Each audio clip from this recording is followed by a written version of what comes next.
എല്ലാവർക്കും നമസ്കാരം. School of ലെറ്റേഴ്സിൻ്റെ റിസർച്ച് മെത്തഡോളജി ലെക്ചർ സീരീസിൻ്റെ ഭാഗമായ 4ാം ദിവസമാണിന്ന്. ഇന്ന് നമ്മളോട് സംസാരിക്കുന്നത് ഡോക്ടർ രോഹിത് പി മാഷാണ്. മാഷിനെ സംസാരിക്കാനായി ഏറെ സ്നേഹത്തോടെ സ്വാഗതം ചെയ്യുന്നു. ഒപ്പം ഈ പരിപാടിക്ക് എത്തിച്ചേർന്നിട്ടുള്ള എല്ലാവരെയും സ്നേഹത്തോടെ ഈ പരിപാടിയിലേക്ക് സ്വാഗതം ചെയ്യുന്നു.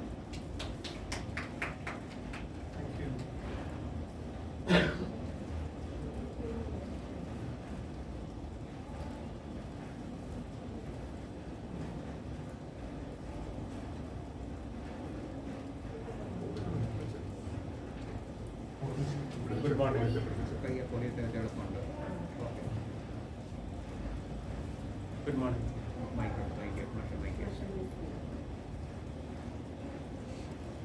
Good morning. കേൾക്കുന്നുണ്ടോ?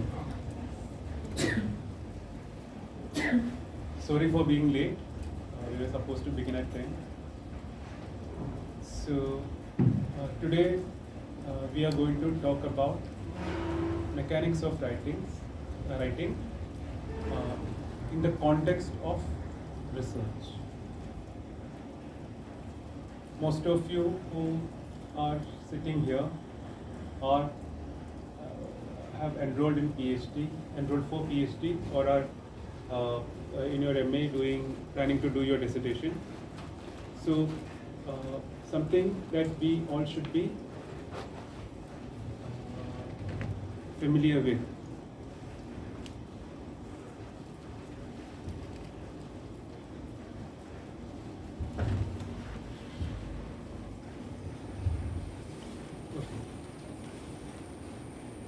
So we will begin with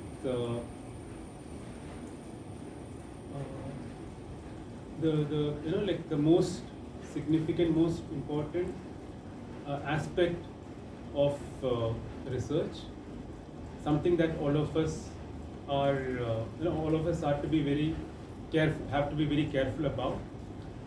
Something that all of us address with a lot of doubt, lot of fear. What is it? The fear of committing plagiarism. And many a times it happens unintentionally. It's not that we do it intentionally. Most of us do it intentionally. It creeps into our writing, into our research, without we being aware of it. So how can we avoid plagiarism? How can we avoid this practice? How do we get rid of plagiarism? This is the first part that we are going to talk about. Then we will talk about various ways in which plagiarism. Again, this is closely related to plagiarism. How do we do referencing so that we acknowledge ideas borrowed from others? That is the way. That is the only way in which we can be true to ourselves and true to the work that we are doing and true to the community to which we are communicating. So what are the ways in which we do it? Paraphrasing, quotations from other sources. So these are some of the things. And finally, citation, list of works cited.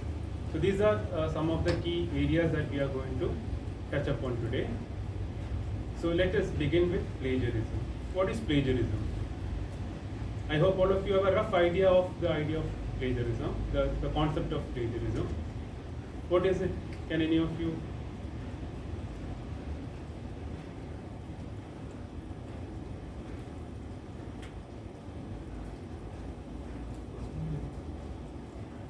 Plagiarism means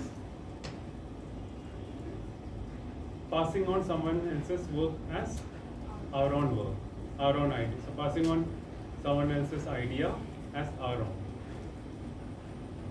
So this is I think when a few years back when I was talking to Professor M. N. Karasheri, he once told me that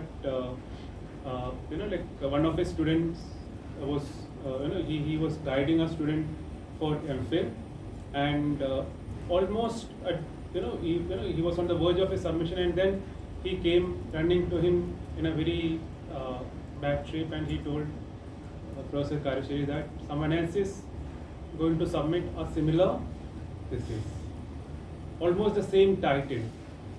So he said, why are you so afraid? Simply change the title. So this is the kind of practice that he didn't mean it. He might not have done it, but he was just making fun of the system. He was just ridiculing the system, our academia. So how do we ensure that we don't we don't we don't write someone else's idea as our own? So this is the first part. This is the main thing that we do, that we have to be careful while writing a thesis, or while writing a research paper, while writing a dissertation. And the reason why this happens is while we are reading, while we are doing research, we don't make proper notes. So we read a lot of things, and we keep accumulating knowledge, we keep accumulating information, not knowledge, and unless we make notes, unless we make proper notes, after a point of time, it's quite possible, it's quite normal, it's quite there is nothing to be surprised about it. None of us are computers, so we finally forget where we got it from. So the only way to get rid of this thing is by making proper notes and giving proper credits, recording where it was taken from, what is the exact phrase or exact quotations that we take, we took, the source from which we took the quotation from, and also if we are adding our own thoughts to it, what is that? So these things we have to delineate. We have to make separate all these things. Phrases, exact terminology, phraseology taken, or quotations taken from the source, paraphrase that we have made from the source, and our response to it, our additions, our opposition, whatever, our thoughts, after having read that.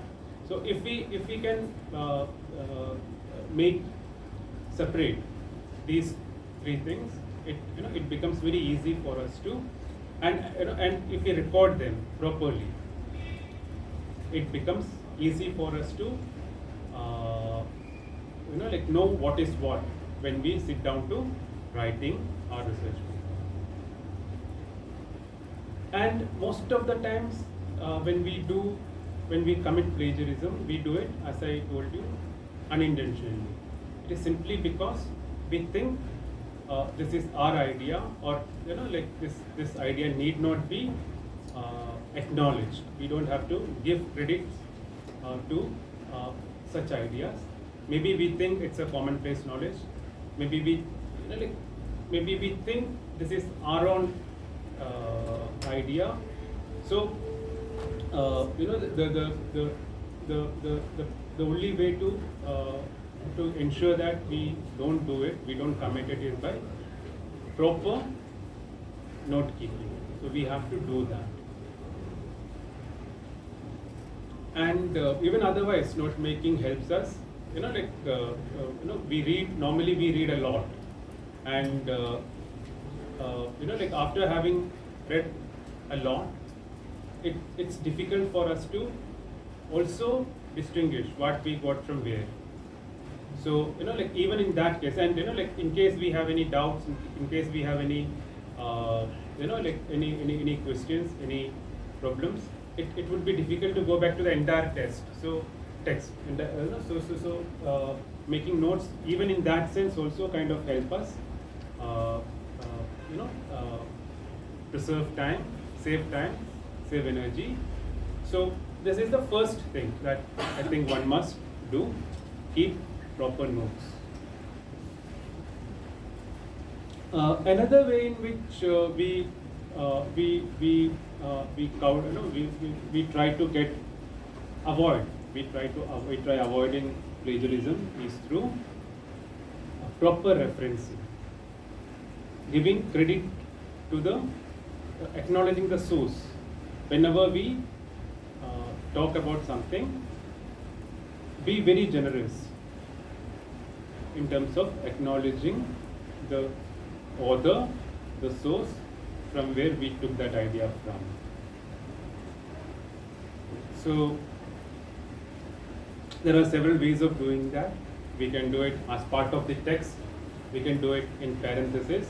So according to the style sheet that we follow, according to the format that we follow, if you're doing MLA, if you're whatever style sheet you are following, based on that we need to provide proper citation, proper in-text hints as to from where we have taken the idea. The ideas can come from books, can come from articles, can be from reports, can be from a movie. We can also refer to any kind of text. Today it's not just literary text that we are doing. It could be films, it could be music, it could be a painting. So whatever, wherever we take the idea from, let us acknowledge the source. Let us acknowledge the place from where, the author from where, the artist from where we took the thinker, from where we took the idea from.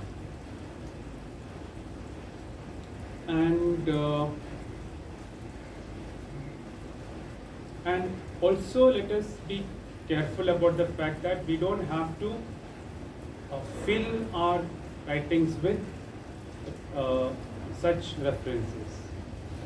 They can only, we borrow ideas, we take help from other writers only to help us formulate our ideas.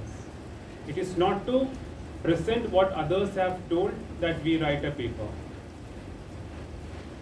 Based on what others have said, based on what others have argued, we are maybe adding to their argument, we are maybe challenging the existing argument, we are supplementing the existing argument. So so we only need to use referencing, we only need to refer to or borrow ideas that are absolutely essential for us. We don't have to do it just to fill pages. So again, borrowing everything and acknowledging them does not actually help us. We are only to borrow, we are only to take sources, refer to sources that are going to help us in our research, that are going to help us forward, put forth our argument, supplement our argument, substantiate our argument, or maybe to so it's like a foundation. So only those things which are needed, absolutely necessary, we need to refer to them. And let us also be careful about the fact that there are certain ideas, certain things which are very commonplace knowledge, and we don't have to refer them. They don't come under the charge of plagiarism. Like if someone says sun rises in the east, you don't have to actually provide reference to it. Like the source of that information. India is the 7th largest country in the world. Again, we don't need a kind of acknowledgement of that idea, because these are commonplace knowledge. Most of us know it from our textbooks or maybe from newspapers. So things which are common knowledge, things which are very commonplace, we don't have to acknowledge. One can find sources for those such claims, such ideas, but they are not very necessary. Whatever is quite, again, like if we are talking about when Shakespeare was born, or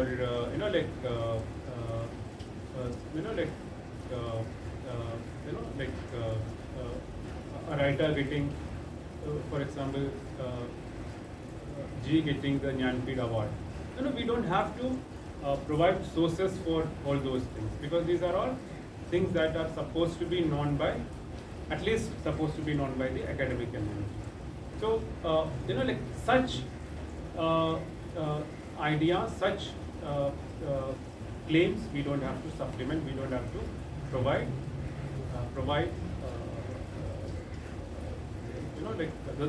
provide the source. So this is regarding and again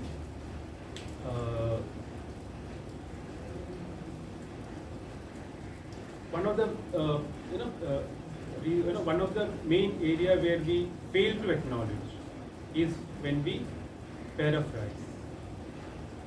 We normally, whenever we quote, whenever we take a quotation from any text, we always provide the page number, the name of the text, the name of the author, whatever, all the information necessary we provide. But when we paraphrase, we normally don't do it. And paraphrasing is also used by many people, many researchers, as a way to overcome, circumvent the plagiarism softwares that we have today. So we need to be very careful. We could be very clever, but like others out there are also just as clever as us. So they can also find. It's very easy for them. If someone has read a text, someone has read the source, and the same ideas are presented in different words, it's not that difficult for anyone to find that. So let us, even when we are paraphrasing, doesn't mean that they are our ideas. Those ideas are ours. We need to acknowledge them, just the way we acknowledge quotations from a text. So paraphrasing should also be paraphrasing. In the name of paraphrasing, we are not supposed to reproduce the text as it is, or a large part of the text as it is, simply changing a word here and there. So when we paraphrase, we are paraphrasing it. Both, we will be only taking the gist of it. We will only represent the, a general idea of the passage that we are looking at. And it is normally recommended that instead of quotations, we provide paraphrase, because someone is reading our article, our research paper, to know about our ideas, our thoughts. So if we kind of fill our paper with someone else's words, that doesn't help the reader get to our idea.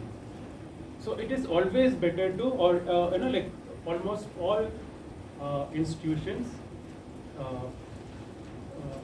promote paraphrasing over quoting from other texts. We need only quotations when we think that the original passage cannot be paraphrased, or or the way the idea is presented is very unique, is very, in terms of style, in terms of meaning. So only in that sense, in that case, we can go for quotations.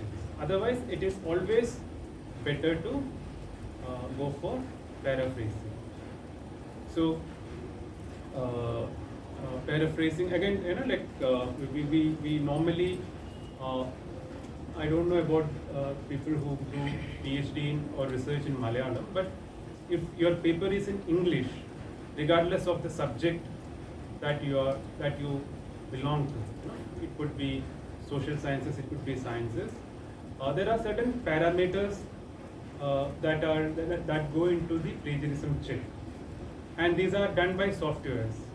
So if 4 or 5, if a string of 4 or 5 words appear similar in 2 texts, it is considered as plagiarism without quotation marks. Obviously, without quotation mark, if our writing is exactly 4 or 5 words, a string of 4 or 5 words from our writing matches something which is already published, which is already there in the public domain, we will be accused of being plagiarized. So, in order to get away, get rid of this thing, many people, I myself have received many requests from people, from researchers, saying that could you please edit our paper so that it is showing 20% plagiarism. We need to bring it down to 10%. So one of the ways in which people do it is by changing the words. So if you change the words, if you use different words from that of the original passage, many people think they are not plagiarizing. It is true that the software might not be able to find plagiarism in your paper, but a person who reads, someone who is well read, will be, it would be very easy for such a person to do it. So it is not simply changing the words. Plagiarism, avoiding plagiarism does not mean keeping the idea by changing the words. Plagiarism happens at the level of ideas, at the level of thoughts, not as far as words. It is not in the realm of words. It is true that softwares, especially plagiarism softwares, primarily look at the word, a string of words.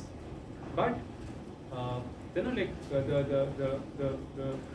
idea of plagiarism is in the realm of thoughts, is the realm of our arguments. So if our arguments, if our thoughts, if our ideas are same as someone else's, despite being phrased it differently, despite being written it in a different form, that is going to be considered as plagiarism. So the only thing that we can do to avoid being accused of plagiarism is to be truthful to ourselves. Let us right at the outset of making of starting the research, let us make a commitment to ourselves that we are not going to indulge in any such unethical practices. So it's primarily research ethics, and these days in many foreign universities and even in India, plagiarism is considered to be one of the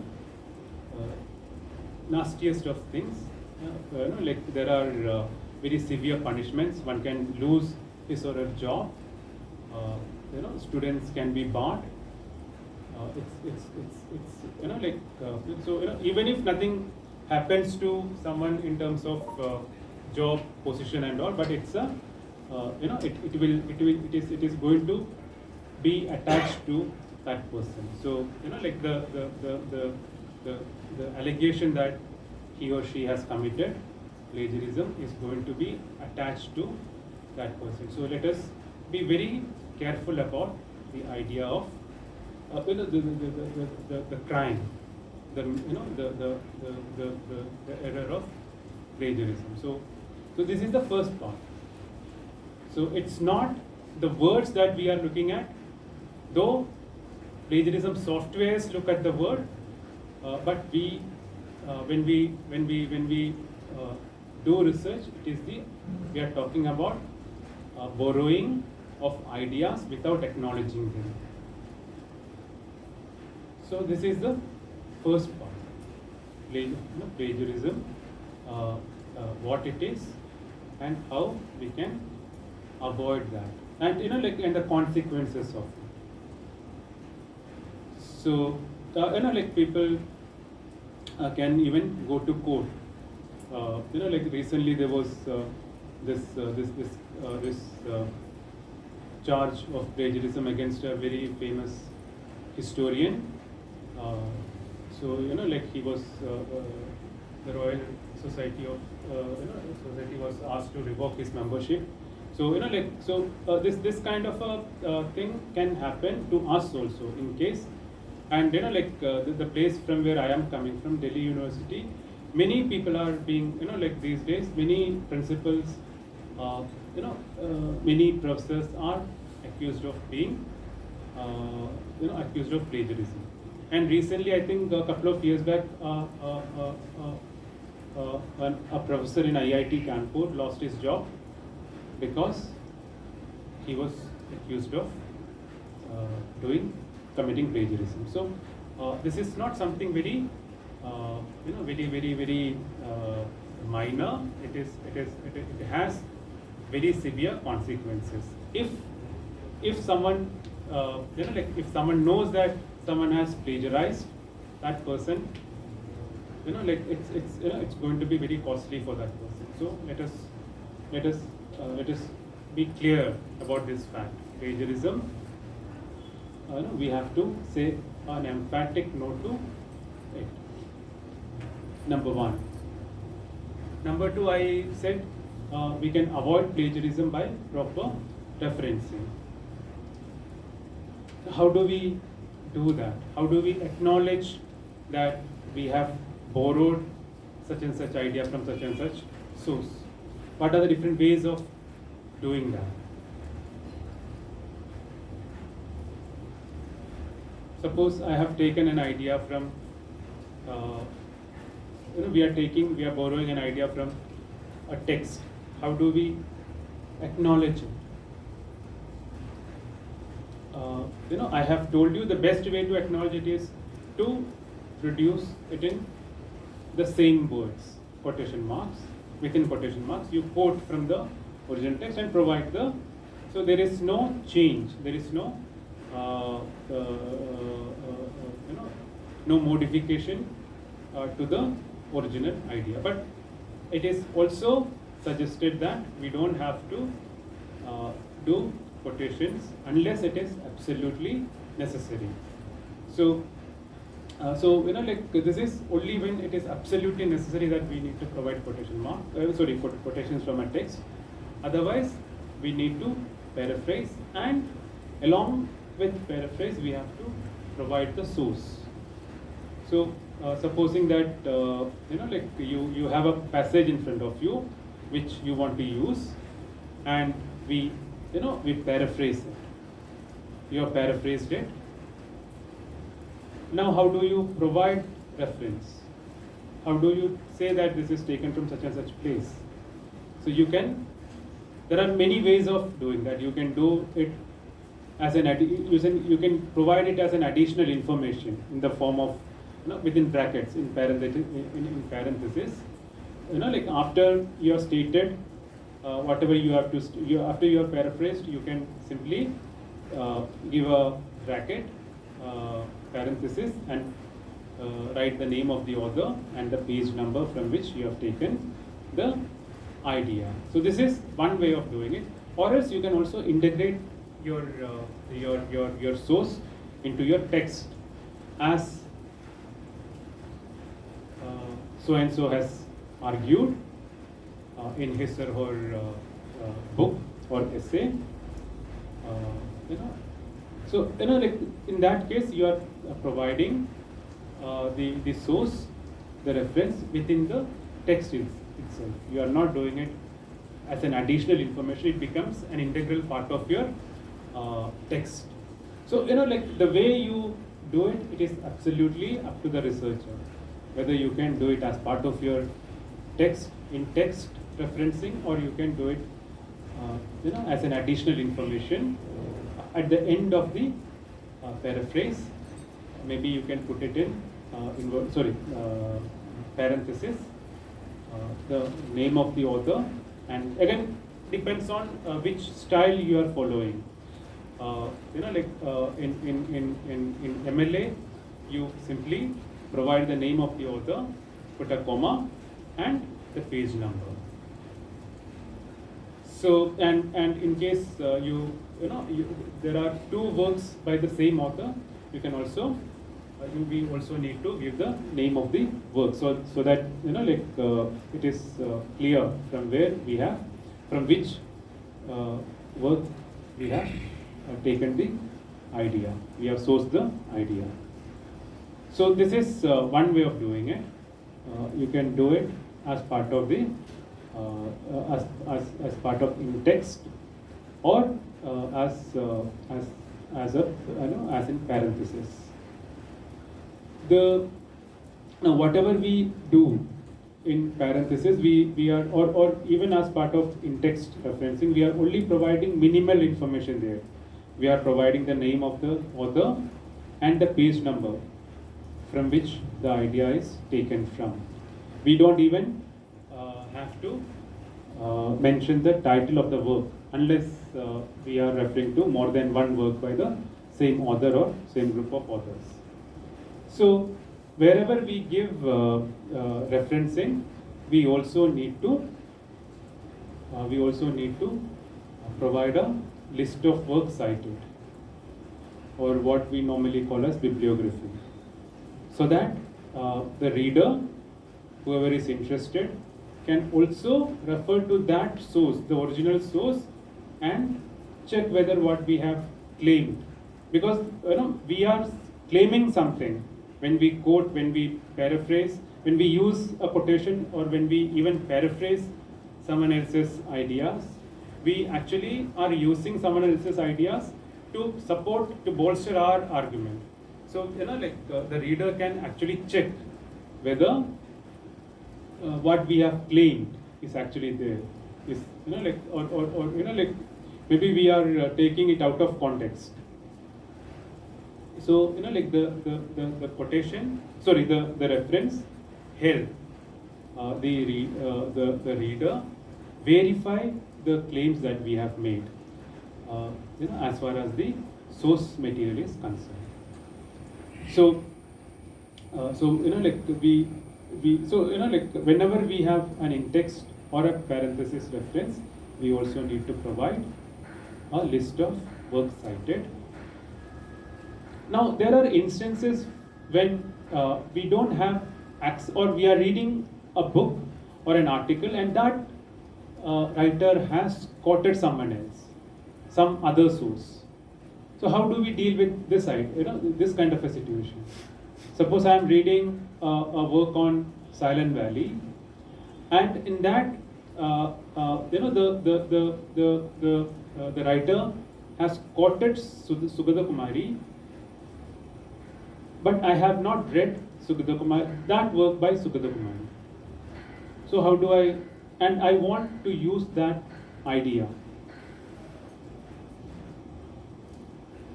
So this is again, we need to look at such situation. We need to deal with such situation very carefully. As far as possible, we are not supposed to quote someone else from someone else. You cannot quote Sugata Kumari from, let's say, Krishna Warrior. As far as possible, we should try to access the original work. because it is possible that I have used Sugata Kumari to suit my argument, to support my argument. Maybe she must have said it in a different context.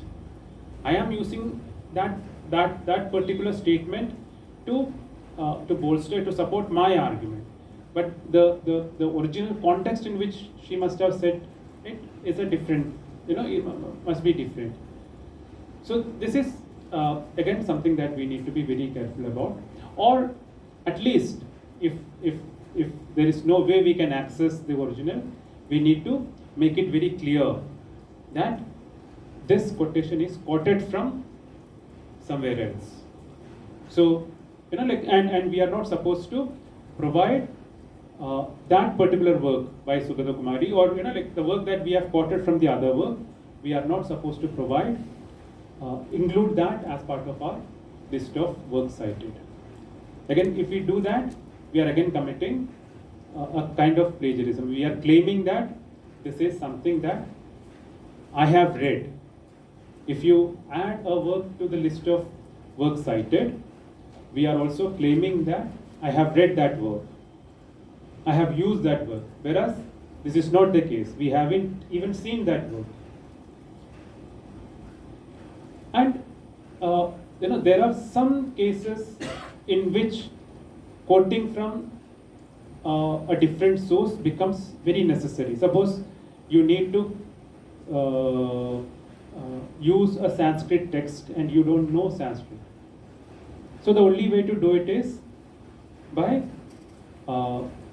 looking at translations, so or looking at some other works which have dealt with that particular work. So there are cases where this becomes absolutely necessary, and there are works that have that we have lost. For example, Charvaga's works. So all these works we might have to refer to other sources, but unless there is a valid reason to quote from a different source, to base our quotations from, or from a different source, we are not supposed to do that. We have to be very careful about this as well. This is again, many people find it very as an easy, as a shortcut to it saves a lot of, one doesn't have to look for that work. You can you have a ready-made work reference. You have a ready-made bibliography for that particular text. You know the page number, because all these are provided by the author who you are reading. But the difficulty is that it is possible that the work that we are referring to must have been written in a different context. The argument was made in a different context, and we are using it for our purposes without realizing what the original context was. Had we read the original text, we could say that though this was written in this context, for our purpose, we can use this. So this is why I think this practice need to be, this must be done with a bit of care. We are not supposed to quote someone from somewhere else, unless there is a valid reason for it. A couple of reasons I have already mentioned. If we are not able to access the text, maybe due to the lack of availability, maybe it is out of print, maybe it is in a different language, maybe that text no longer exists. So this is again this can also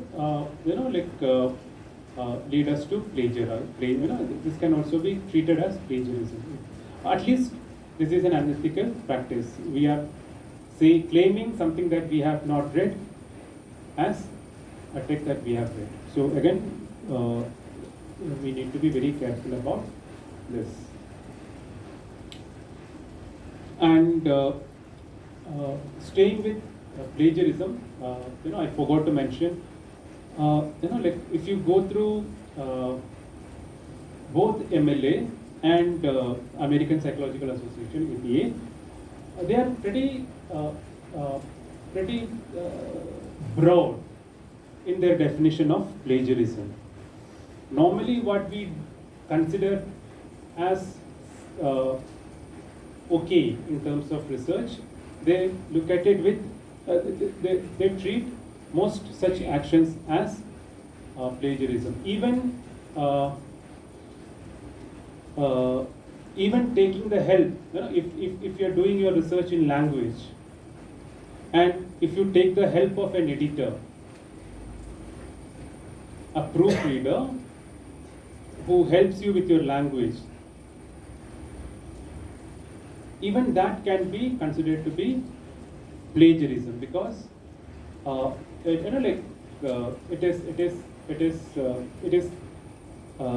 are claiming to have some kind of expertise on language which you do not have. So there is a point beyond which you cannot take help even in terms of language. So if you are writing a thesis in Malayalam or in English, and if that too you are doing it as a student of Malayalam and as a student of English, and you are taking extensive help of a proofreader, you are not, you are actually committing plagiarism. So which also means that we need to have a certain expertise in terms of language, in terms of writing, in terms of grammar. Otherwise, it's like paying someone else to do your work. So plagiarism is not just copying ideas. Even even the way they are presented can also be this is I think this is these style, these institutions, these organizations, American Psychological Association and Modern Language Association of America, both kind of regard and these practices as plagiarism, even taking help from others. But obviously we can refer to dictionaries, if you all those things are permitted. But if you are taking help from others, and many a times we don't even acknowledge that. But even with acknowledgement, if you are taking help beyond a certain point, you are actually misrepresenting your skills, your language skills, your language competence, and that can actually lead to being accused of having committed plagiarism. All right. So be careful when you give your works, for editing, and if the entire thing is marked with red ink, it can actually one is prone to be accused of having committed plagiarism. Okay. We talked about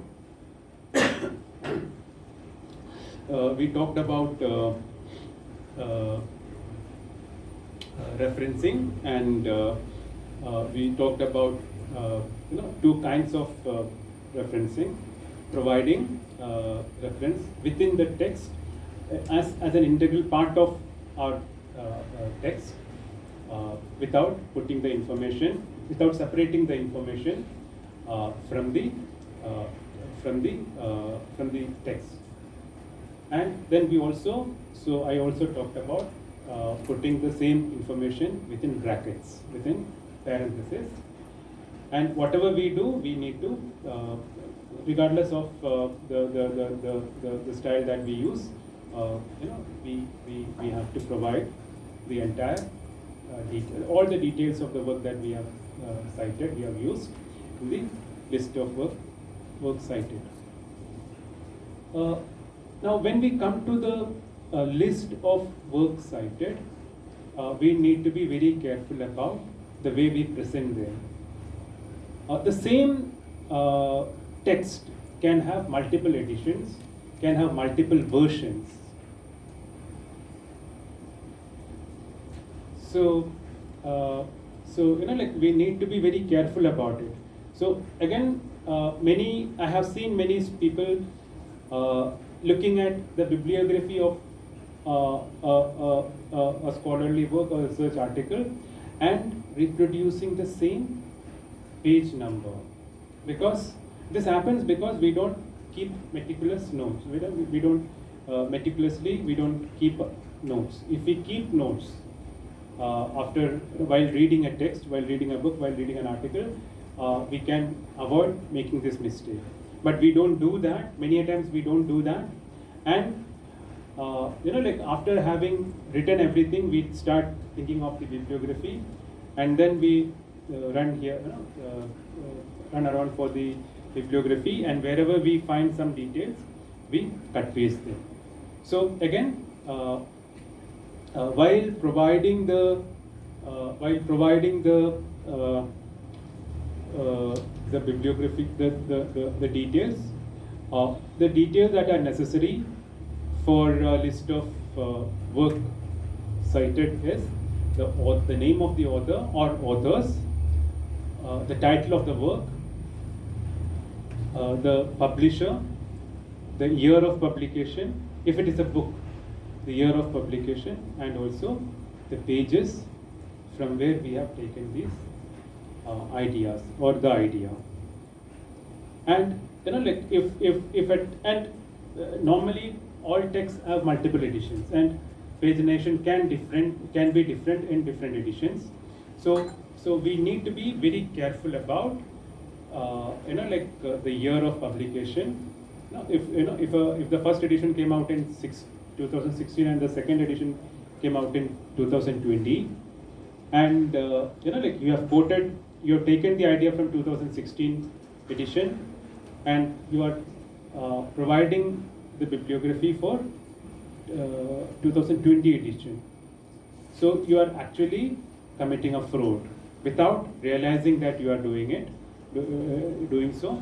So that is why the list of work cited becomes very crucial, because if I need to verify the information that you have provided as per the directions I am given, this particular quotation, this particular idea is present at so and so page number in so and so text published in this year, and if I go to that text published in that year, and at that specified page number I won't find the information. The information might be on some other page. And it is also possible that different editions can also have, instead of editions, it could be different versions. For example, I don't know how many of you are familiar with this text. These readers, disability studies reader or eco-criticism reader. So like whenever you go to such readers, whenever you access those readers, each edition has some, not just the change is not just in terms of pagination, it is also in terms of essays. New essays are added, outdated essays are deleted. So like maybe the essay that you are referring must be there, must have been part of the first edition, and it is no longer available in the second edition. And we are providing the bibliographical details for the second edition, where you don't even have that essay, you don't even have that article. So one needs to be very careful about the work cited, the information that we provide in the list of work cited. And this can only be avoided, there is only one way in which this can be avoided. Make proper bibliographic details of the text that you read for your research while you are reading it. Don't keep this work for towards the end. Let me read now, I will formulate, I will make the bibliographical details later, this attitude might end us in trouble, might lead us to great trouble. So this is one, and again we access again, I don't know much about accessing such material for in the case of Malayalam, but I think this is valid even for Malayalam.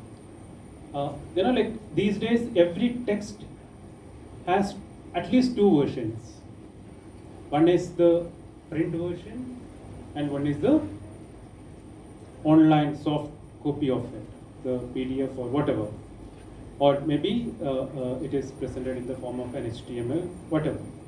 So where do we take this idea from? That also need to be provided, because web pages can change. The content can be updated, even if the print remains the same. The matter on the web is constantly edited. So we need to be very careful about quoting from. We need to specify where we have, where exactly we have encountered this idea, whether it is in the virtual space, in the form of a text soft copy, and or so like do not. Again, this is something that many people do. They simply go to JSTOR or any such source, any such database, look at an article, and provide the journal reference as if they have actually looked at the original journal, the print. So without providing the URL, without providing the date on which this text was accessed, and this again becomes an issue. Certain databases can add and delete journals. Maybe today JSTOR has a particular journal. It might not be available for the next year. This year it is there. Next year it might not be there. So like it needs to be made very, it needs to be clearly mentioned how we access this particular article or this particular text, whether it was a soft copy or a, and these are things which we think are minor, do not count. But like maybe there are journals that don't come to India, and you are writing a thesis based on that particular journal sitting in KOTTAYAM. Maybe no university in India subscribe that, and you don't specify that this journal is, you accessed it online. So please be careful about this also. We need to be very, very frank, very, very sincere about the place, the form in which we accessed the original material. So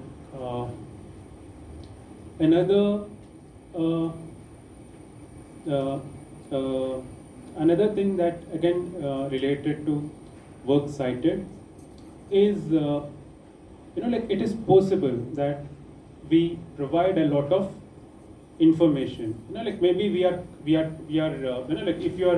if you are quoting from, if we are referring to a journal article or a chapter or an article from an edited book, so you are giving the title of the article or the title of the chapter and also the title of the book. So how do a reader differentiate it? Which is the article and which is the text? Which is a text from which, or the journal from which? So again, we need to format these information differently. I hope most of you know it. Like this is something that teachers do as part, even in undergraduate classes. This is as part of helping students submit their assignments. how do you distinguish between an article and a text from which it is taken? How do we know that a particular title is an article?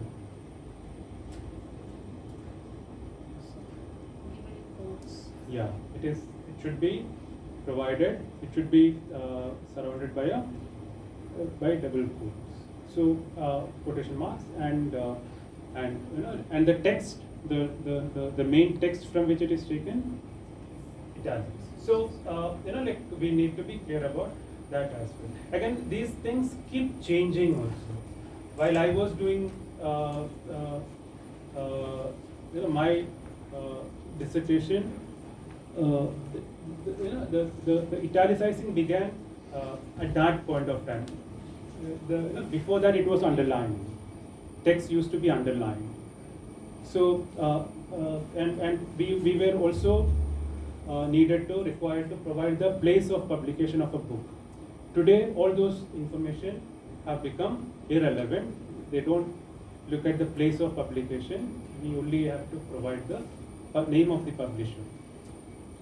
So, we need to be very careful about this, how we present this information, because it is this formatting that help a reader understand.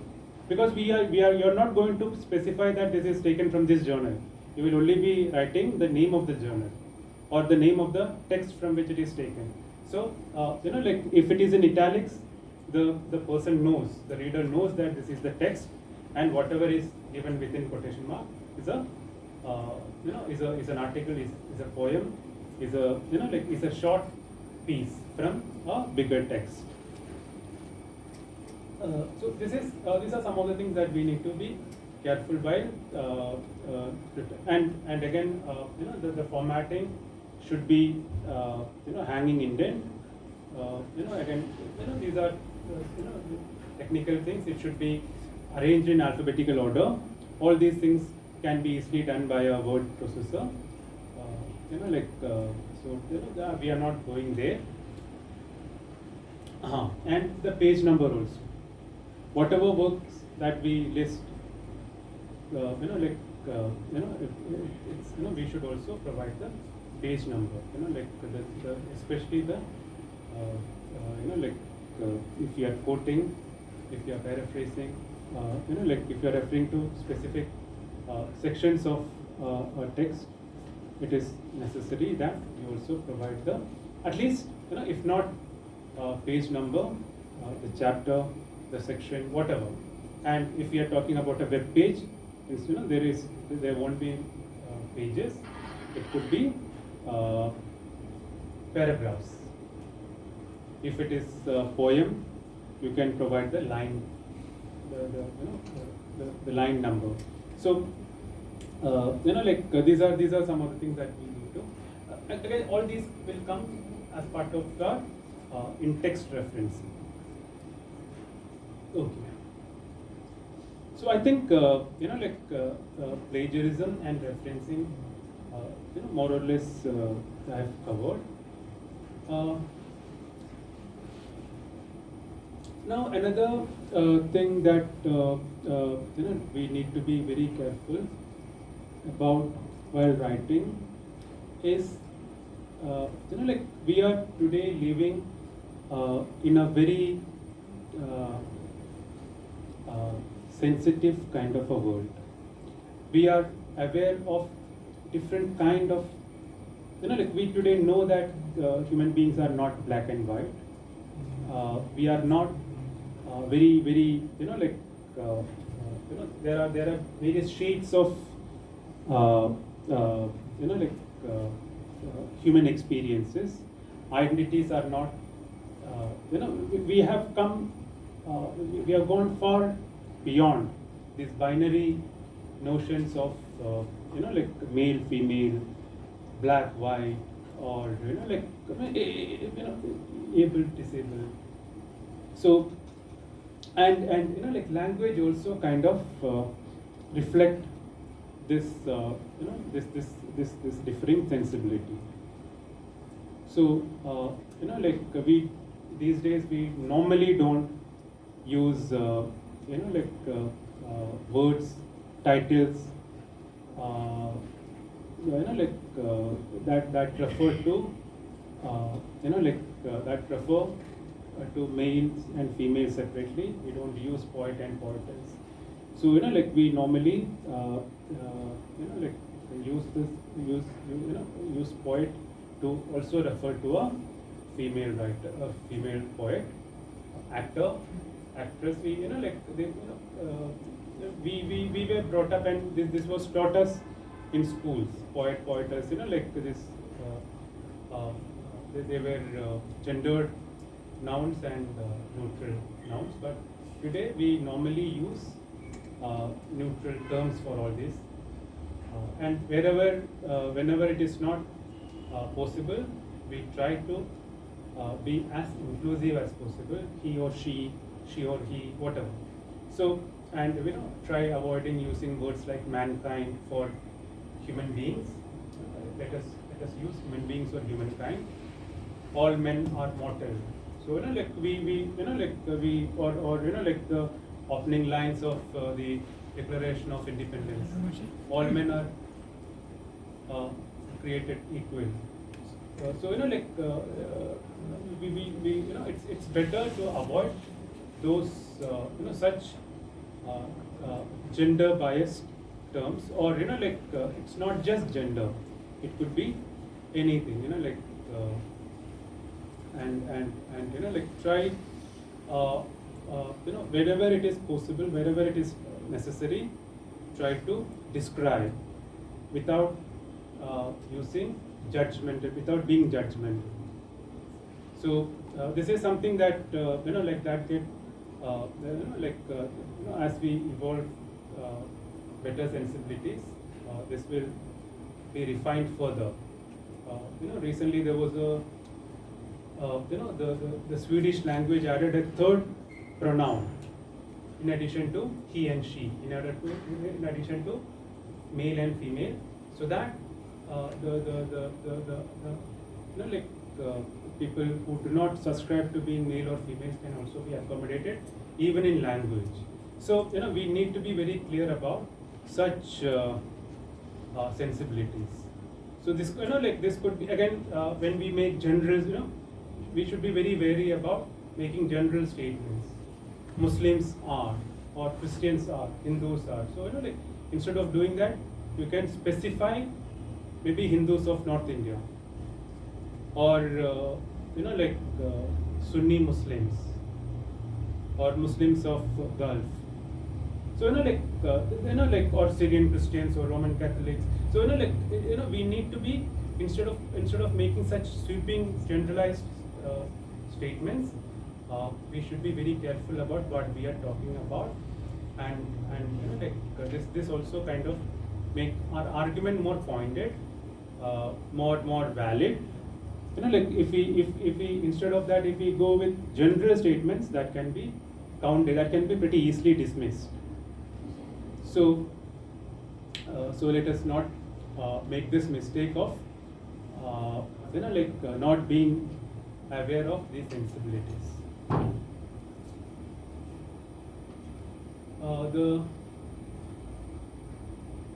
The other things that we need to be careful about while writing. I hope most of you must have prepared your or thought about your title. How do we do a title? How do we present our title? Because titles are also important, because that is the first thing that someone sees while looking at your research paper, your dissertation, your whatever. How do we present our titles? Are they presented? Are they written in capital letters or small letters, or in a mix of capital and small? What are the punctuations that are used in a title?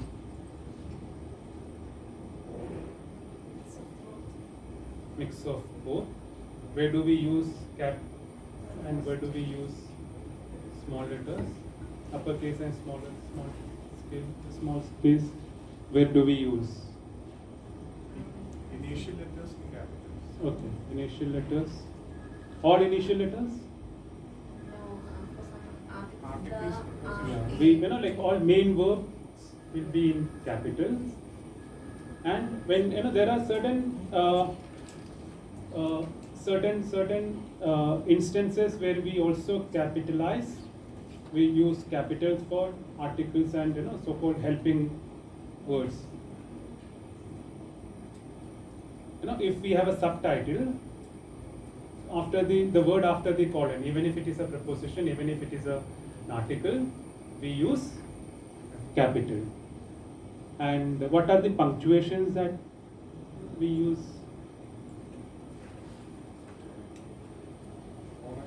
Yeah, colon in case there is a subtitle, one colon, or as many. If there are two subtitles, we can also have two colons. Then, what is the punctuation mark that we don't use in a title?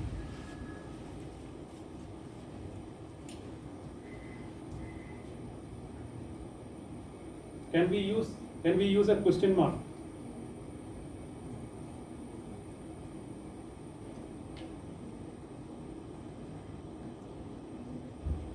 Have any of you used question marks in your title? Simply because we have not used doesn't mean that we cannot use. Who is an Indian? There is this book by Tony Joseph, no? Sorry, that is a different. So like question marks can be used. Question marks can be used. Exclamation marks can be used. Like we can have those kind of titles. I had a title in mind with a question mark, but I forgot it.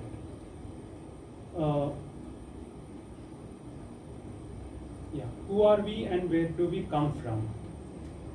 Have you heard of this book? It's a book by David Wright. It's about like the history of human beings. So like who are we and where do we come from? So question mark can be part of a title. Exclamation marks can also be part of a title. The punctuation mark that we normally don't use with the title is a full stop. We don't use a full stop after a title or even in the middle of a title. So don't ever put a full stop after your title. Has any of you seen a semicolon in a title?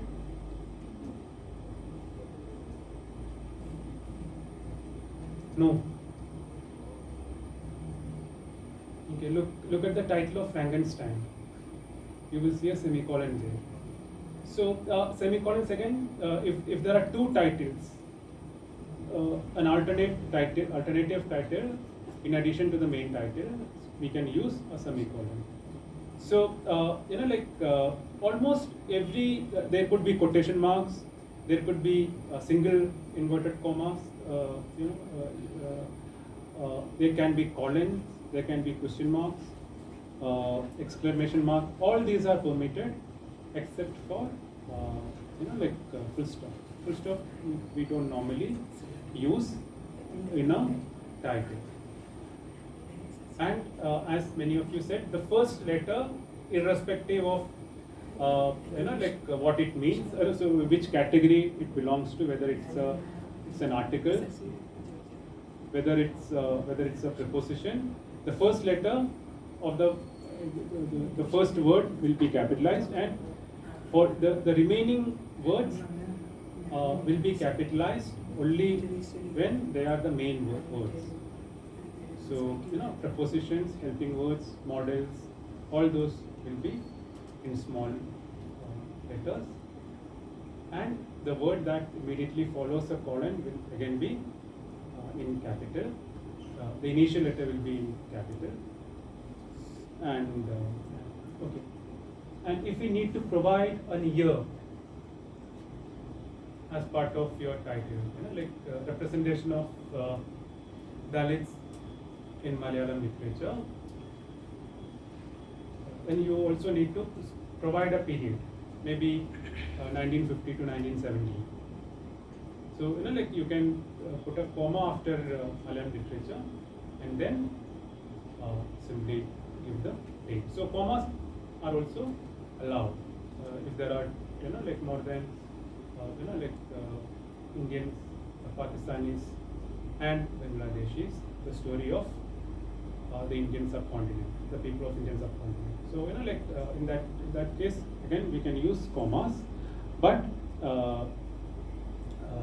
we also have to use comma when we also provide the year or a period, 1970 to 1990, representation of Gulf migration in Malayalam literature, comma 1970 to 2000.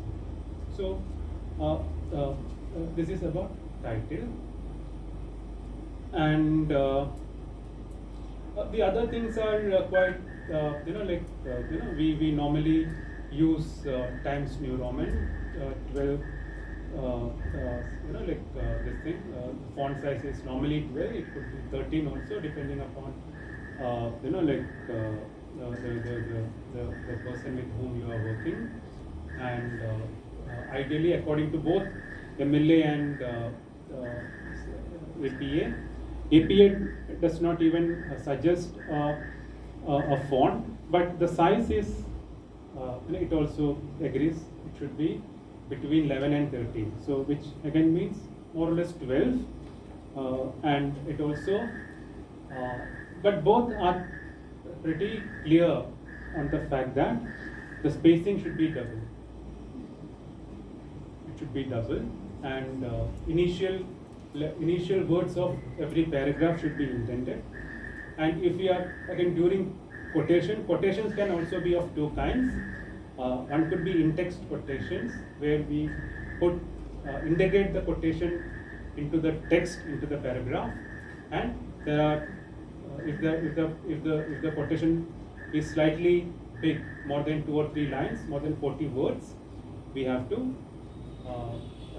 provide it as a separate paragraph, and like it will, the entire paragraph will be indented, slightly indented, set apart from the main body of the text. So and we in such cases we are not supposed to use quotation marks. We only provide the exact quotation followed by the reference, the source.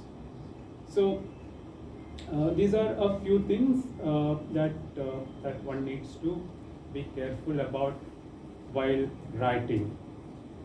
Like title. This title. Many people even now use full stops. So please don't. If those of you who are in the process of formulating your proposal, trying to write, come up with your title, please don't put a full stop after your title. That is, it is not, like that. First impression is the best impression. So like that gives a very bad impression right at the beginning, because this is the first thing that anyone sees or anyone looks at, and if there is a mistake, a jarring mistake there, that's going to be a black mark, and that's going to be a kind of make that person quite biased against that paper, that proposal. And then another major thing that like I talked about, distinguishing between a title and an article. This is also true of in-text references to books, films, newspapers, and other kind of material. We need to separate. We need to highlight the references to text, references to literary text and cultural text from the board, from the from the body of the text. So like it's possible. For example, there is this novel Beloved by Toni Morrison, in which Toni Morrison is the name of the novel as well as the name of a character. Indulega is both the name of the novel and of the character. So how do we kind of distinguish? How do we know Martanda Varma, for example? Like there are many such works, and Frankenstein, for example. So how do we know what we are talking about? Whether we are talking about the character or we are talking about the text. So we need to highlight, and these days it is always any text, a full-length text, a long text is italicized. This is applicable for a movie, for an anthology, for a drawing, painting, for like, and if we are talking about an article, a small poem, a short story, we normally highlight it within quotation marks. And yeah. Let me come back to the title. Can we use italics in a title? When the title is about a title refers to the title of a text. So representation of self in Frankenstein. So in that sense, in that case, Frankenstein will be italicized. So these are these are some of the things that I think we need to be careful about. Now there are many other things like the use of general use of punctuation marks, general use of other kind of other aspects of writing, which might not be something that everyone requires. So maybe if you have any such questions, maybe we can. I think you have. In case you have any such questions, we can take it. So in many cases, we can see the main title is completely given in capitals. Is it? See, when we talk about titles being given in capitals, we are talking about articles, research articles and dissertation that we submit as part of our academic work. Now, if someone does it in a book or in an article, newspaper article, or in any such non-academic setting, we cannot do anything about it. We are strictly talking in the context of academic writing for academic purposes. When we submit a paper, we are not doing it as a very general kind of an activity. We are doing it as part of our academic work. Even if we are doing it for submitting it to a journal, and if you are submitting a paper, an assignment or a chapter to your supervisor, or the entire thesis for the award of a degree, MPhil or PhD, whatever, or MA dissertation, undergraduate dissertation, in all those cases, we are not supposed to use all caps. We have to stick to this this format. Initial caps for main words and the initial words, and the word that immediately follows a colon. And this can be seen in many of the PhD theses even. You know that. See, It's very common these are see, these days also, I haven't heard about any thesis getting rejected or getting, coming back with so many comments. So, to the effect of, asking the candidate to make corrections. These are very rare. This happens very rarely these days. It used to be there, earlier, even 10 years back. At least every year, we used to hear that 2-3 theses have come back. Like asking the scholar to incorporate certain corrections. Maybe it's in terms of language, it is in terms of ideas. But like these days, I think just like everyone gets a lot of marks, it's very it's very difficult to find a student passing 10 or plus 2 with like without any A plus these days. At least one A plus everyone gets. So I think the same philosophy applies here. So the evaluation has become very liberal, and like also there are quite a few manuals also, like MLA and APA. So like it is, and maybe some universities mandate it. I don't know. Maybe there are, but like so maybe because of all these things, the evaluators are also not very. And who knows? Maybe like in the evaluation report, that must have been mentioned also. We are only seeing the dissertation, right? We don't get to see the report of the evaluators. Maybe the evaluators might have mentioned it. This is a mistake. So we don't get to know. We don't get to read the report. The report never becomes the part of the dissertation. So maybe it is already there.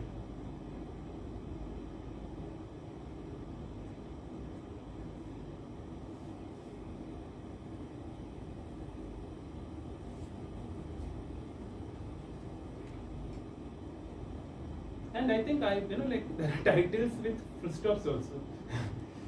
Like so it's like there that is also there. So like just because someone has committed a mistake, we don't have to follow. We don't have to follow wrong examples.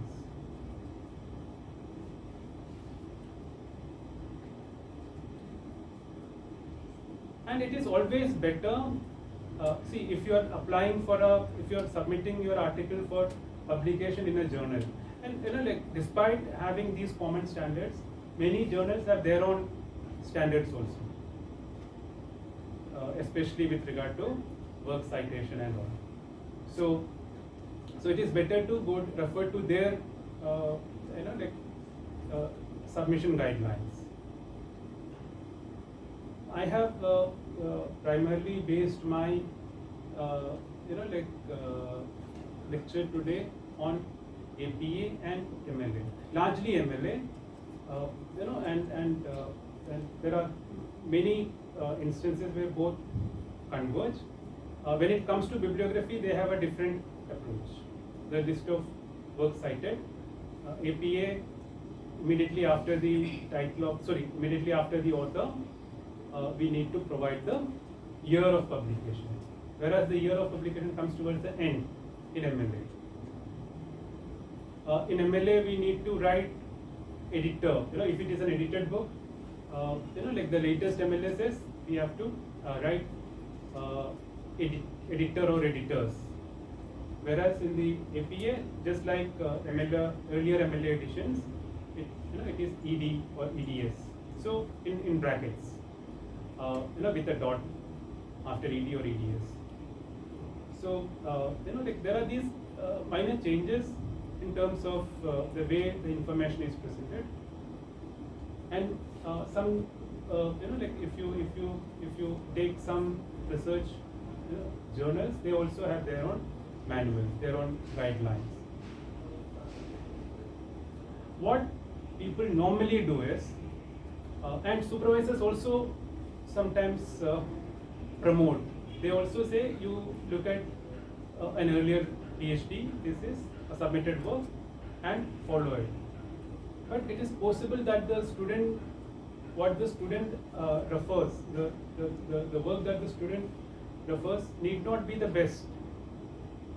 So that can also, it's ideal to have to refer to any of these standard sources, MLA or APA. I think in most universities in India, in the English departments, it's MLA that is prescribed, and APA is normally followed by the social sciences department. So if you are a student of English, it is you will be safe if you refer to MLA. And these books are pretty easy to access these days. You will easily find them online, and they are written in a very, very accessible language. I don't know. Have you read the MLA handbook? Is it tough? Is it easy or difficult? It's very easy. It's one of the.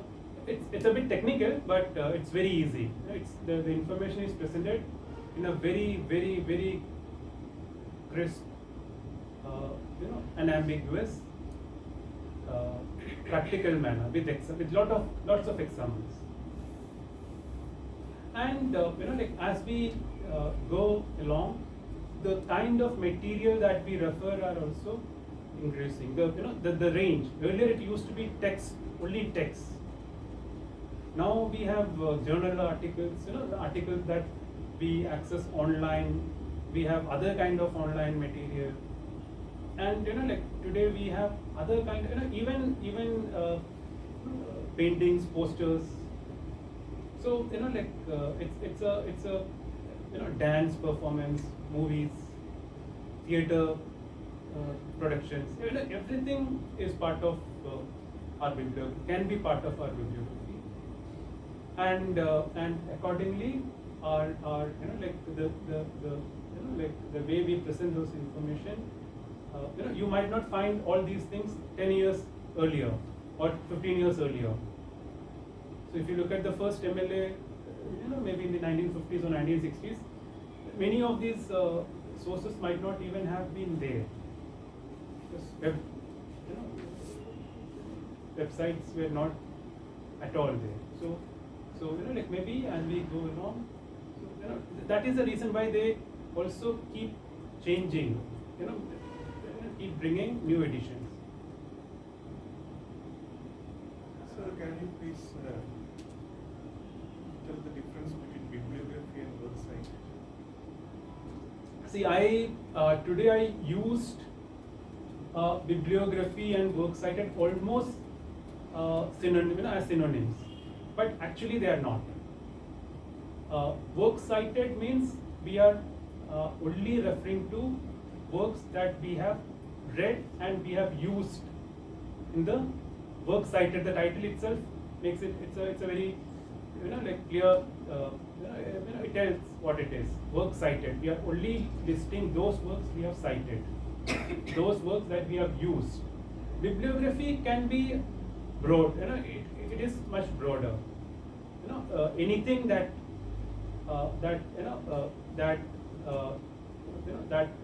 refer or that you think or you have read but you have not used, all those things can go to your bibliography. But works cited strictly is restricted to those works you have used, you have cited, you have quoted from, you have given a reference to in your article, in your chapter, in your thesis. So works cited, if you are referred to 10 works, only those 10 works will come in the list of works cited. Maybe you have read 20 books or 25 books while doing your research, as part of your research, but you might not have used ideas from there. You can provide them also as part of your bibliography, but not as part of your works cited. Again, I have seen thesis and where you have titles like select bibliography. So select bibliography is another way of saying works cited. References. See, references again. References normally appears at the end of an article. We normally don't use list of works cited for an article, so or for a chapter. There we give references. Works cited is normally used. Again, these are all works cited and references are almost synonymous. They can be used like it's just like two titles for the same thing.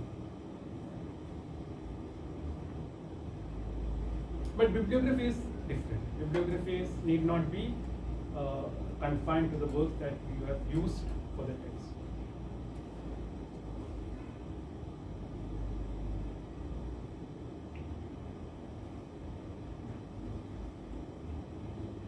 But I think both bibliography and work cited is presented in a similar manner. Like the formatting is the same.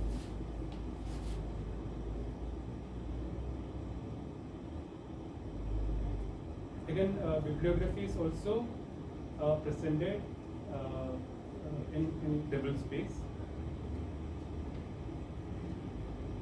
Many students or many scholars try to make it compress it, maybe 1.5 or 1 space, single space.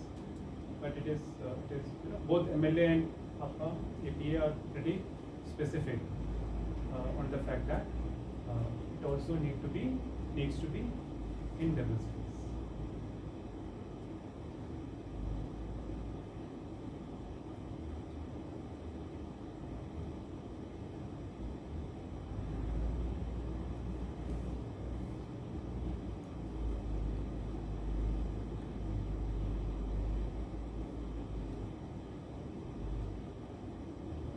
See, many of the things that I tried, like I said, might not be very directly applicable to people who are working in Malayalam, because capitals, all these things might not be there. But I think like the idea of plagiarism and the idea of referencing is common for both. Is common for all scholars, regardless of which.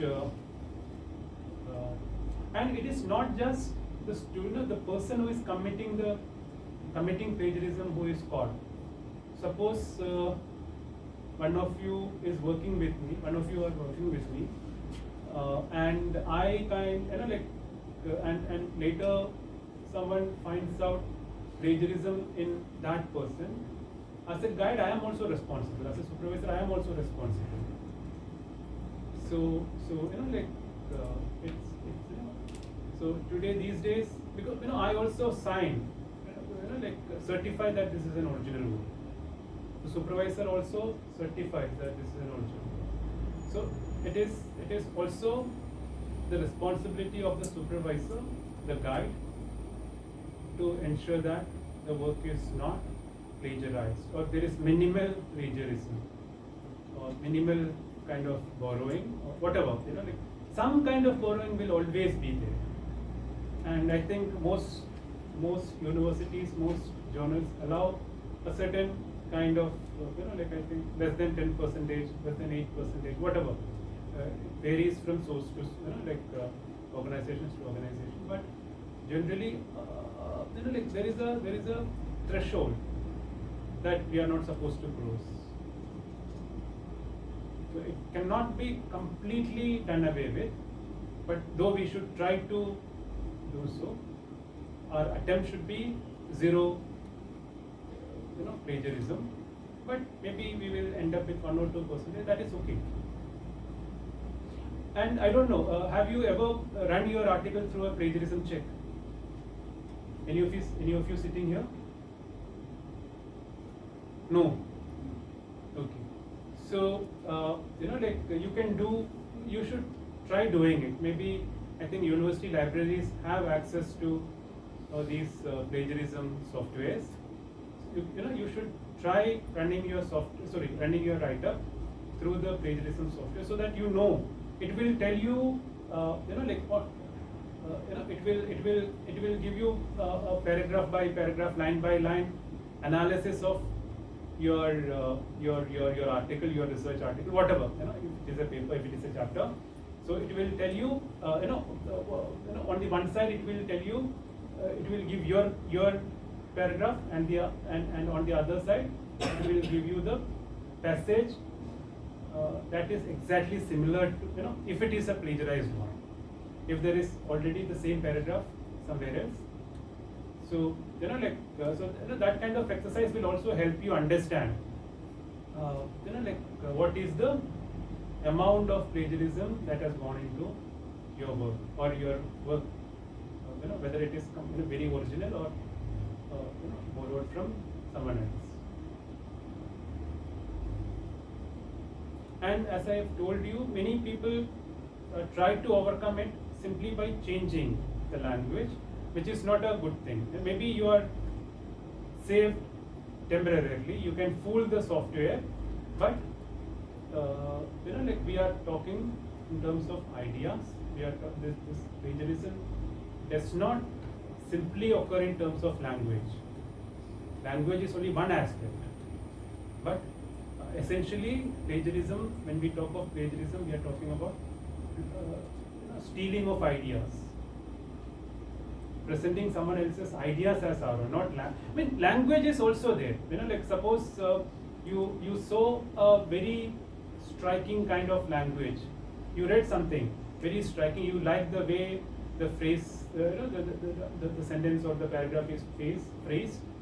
So maybe that is about Malayali society, and you use the same structure, language structure, but the content you change. Maybe this is about Malayali society. You simply change Malayali society into something like Shakespeare's characters. So you are using the same language, but you are using that is also plagiarism. But again, it's a different thing whether the software will catch it or not. The software will only catch it when there are more than 4 or 5 words in a row. That also can be, we can. It is up to the person who does the checking. We can, you can increase the string of words. You can decrease the number of words. So sometimes it is 4, sometimes it is 8. But those of you who have read, for example, to err is what is that line? What are those lines? To err is human and to forgive is divine, right? So if you use borrow that style and change to err, you simply change those words and put some other words there. So the idea is original, the idea is yours. Maybe it is an original idea, but you are also presenting it using someone else's language. Unless you mention that you are deliberately doing it, you are knowing it, acknowledging it, then it's okay. So even borrowing someone else's style is also plagiarism.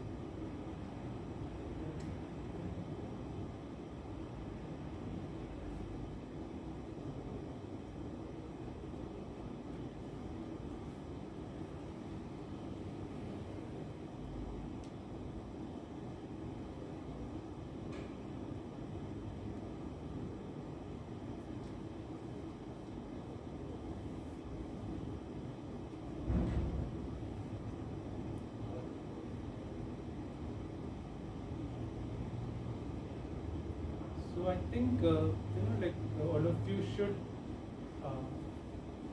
have access to MLA handbook, preferably the latest version, 2021 9th edition. Not because that is the well accepted one, because most of the material